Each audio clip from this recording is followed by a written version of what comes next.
그들은 아시아 국가들과는 다른 특별 대우를 받기를 기대했건만 서방 국가들은 모욕을 가한 셈이었습니다. 굿바이. 그는 이 말을 남기며 침몰하는 프린스 오브 웨일즈와 함께 바닷속에 가라앉는 것을 택했습니다.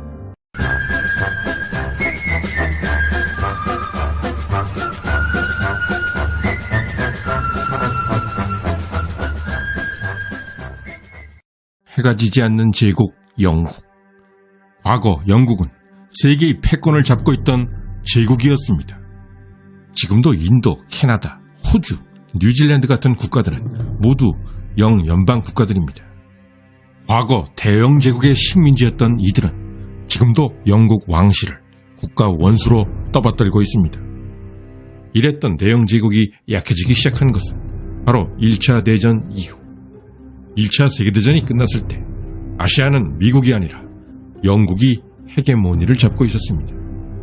하지만 영국은 국력이 피폐해지면서 아시아와 유럽에 모두 해군력을 유지하기가 버거워졌습니다. 2차 대전 이전 해군의 중심은 전함. 영국 해군성은 극동지역에 새로운 해군 기지를 건설하고 전함들은 유럽에 배치하는 방안을 마련했습니다.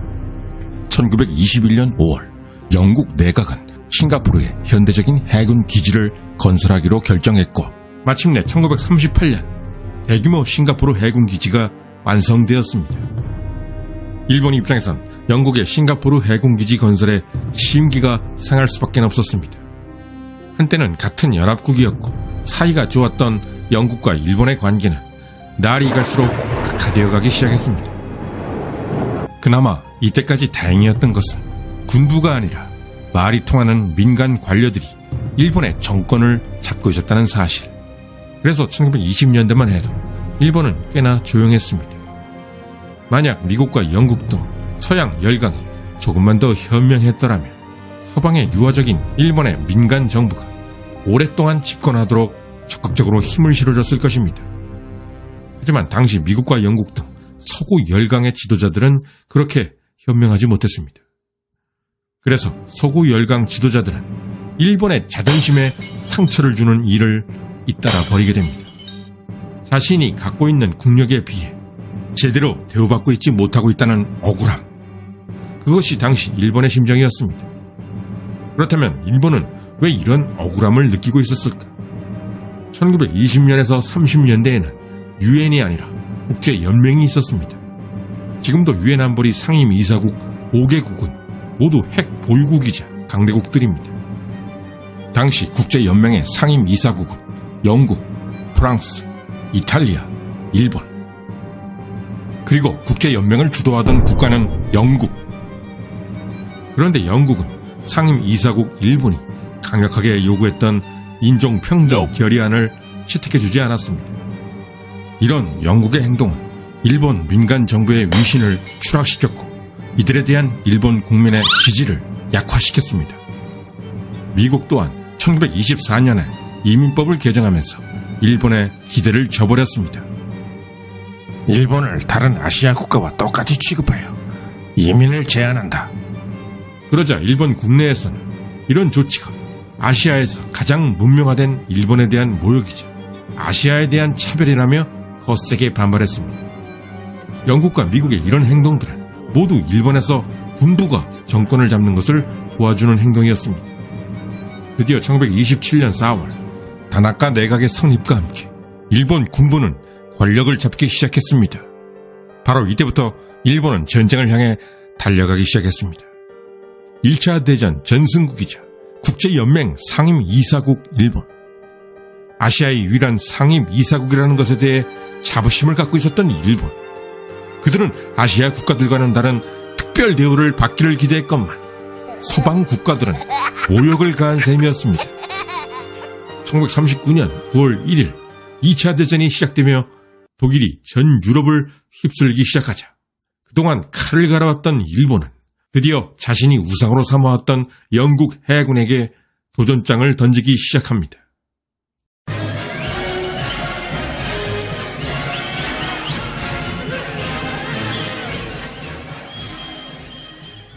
(1941년 12월) 일본의 싱가포르를 점령할 움직임. 최신의 주력함으로 구성된 정예 함대를 급파하라.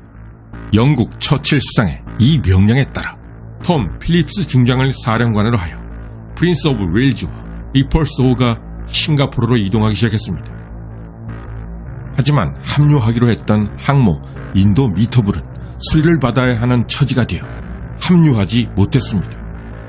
1941년 12월 2일 싱가포르에 도착한 전함 프린스 오브 웨일스, 순양 전함 리펄스, 그리고 구축함 4척이 합류하여 제트 함대가 결성되었습니다.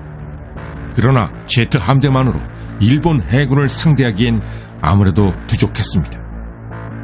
하지만 영국 해군은 나름 계획이 있었는데 그것은 진주만에 있는 미 해군과 연합하여 싸운다는 것. 그러나 1941년 12월 7일 일본이 진주만을 공습하면서 이 모든 것은 물거품이 되었습니다.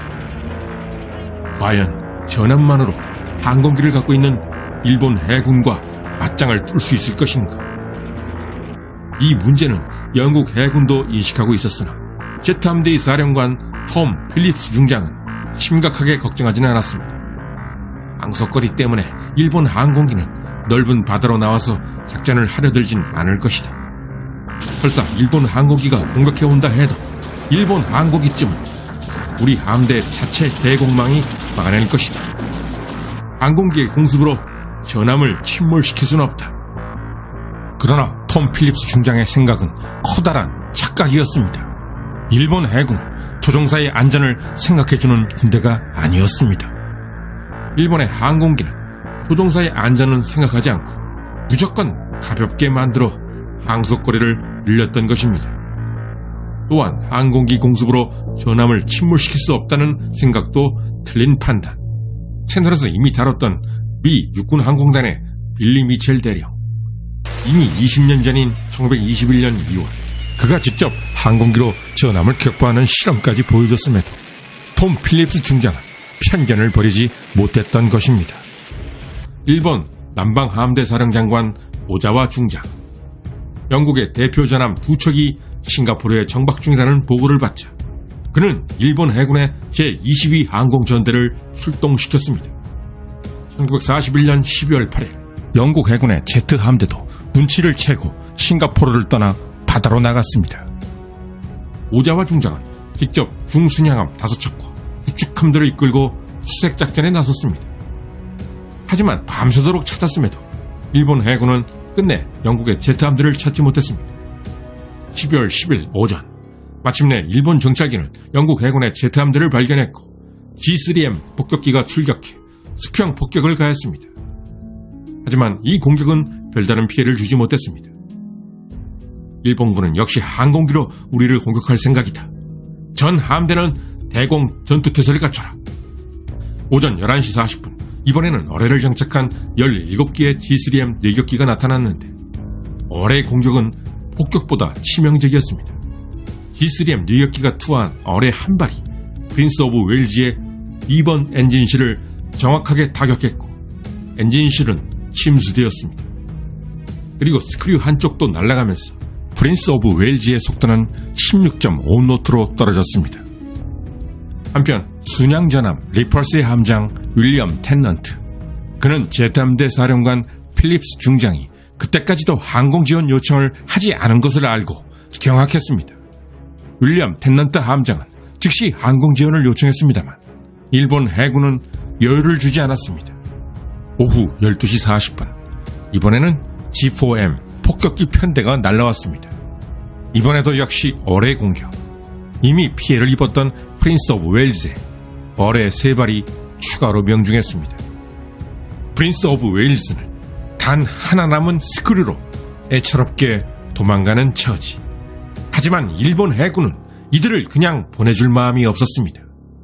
야박하게도 또다시 날라온 일본 폭격기는 부상당한 영국 해군 수병들이 쓰러져 있는 갑판에 폭탄 세례를 퍼부어댔습니다.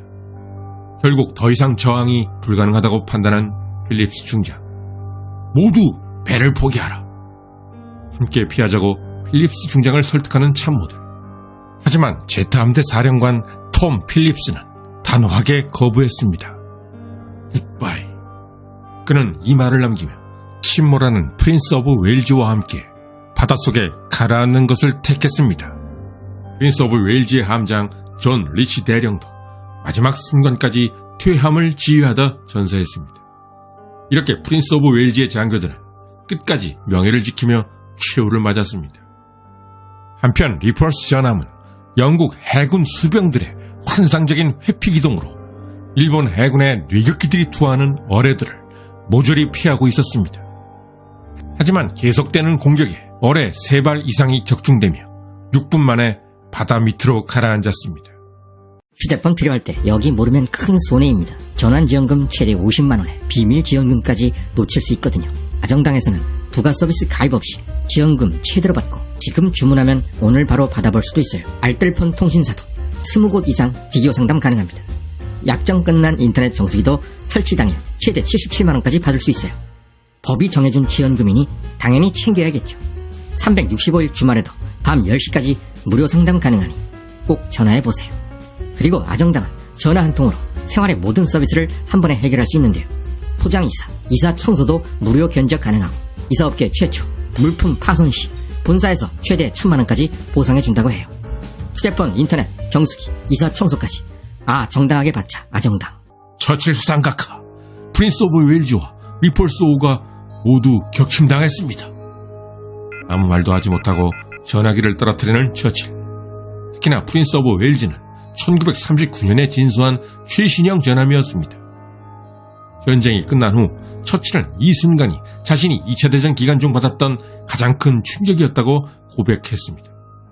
그로부터 2달도 채 지나지 않은 1942년 2월 15일 일본은 싱가포르를 완전히 점령했고 영국군은 항복했습니다. 이때 일본 국내는 흥분과 환호의 도가니에 빠져들었습니다.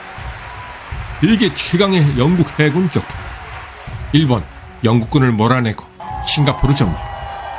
아시아의 국가가 영국 해군을 격파한 것은 일본이 처음이었습니다. 지금까지 인종 문제 등 제대로 대우받지 못하고 있던 일본은 서러움을 남김없이 서럽혀버렸습니다. 그런데 황당한 것은 그동안 서구 열강, 특히 영국의 통치를 받아왔던 다른 아시아 국가들의 국민들이 일본의 승리에 광적으로 환호했다는 사실. 이 사실은 아시아인들의 서구 열강에 대한 열등감과 서러움이 상당했음을 잘 보여줍니다. 물론 이후 일본군의 만행으로 이런 태도는 바뀌게 됩니다만 이것은 우리가 그동안 간과했던 사실을 잘 말해줍니다. 태평양 전쟁의 원흉인 일본 군부가 정권을 잡고 전쟁을 일으킨 배경에는 서양 세력으로 대표되는 영국과 미국의 아시아에 대한 차별과 오만이 먼저 있었다는 사실 말입니다. 끝까지 시청해주신 시청자 여러분께 감사드립니다. 다음에도 유익하고 흥미로운 컨텐츠로 찾아뵙겠습니다.